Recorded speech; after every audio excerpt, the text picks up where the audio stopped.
If the patient has other complications, like if the patient has aspirated while he was being transported, as I mentioned, not to give anything by mouth, most of the times the patient is given water. That is a usual dictum in an Indian culture that we follow. If the patient has any illness, kindly give water. But in this particular case, in stroke, not to give anything. If they are given some water or given a medicine that goes into the lungs and produces an aspiration pneumonia, then we need to have probably a pulmonologist also into the picture there.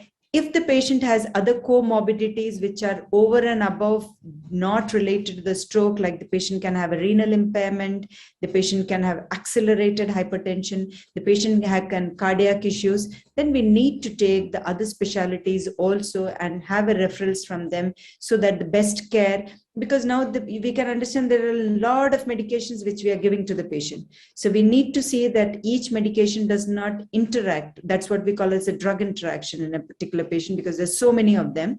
So we need to have a nephrologist or a cardiologist. That is particularly if there is a demand of that particular organ which is being involved, which is over and above, than from the stroke.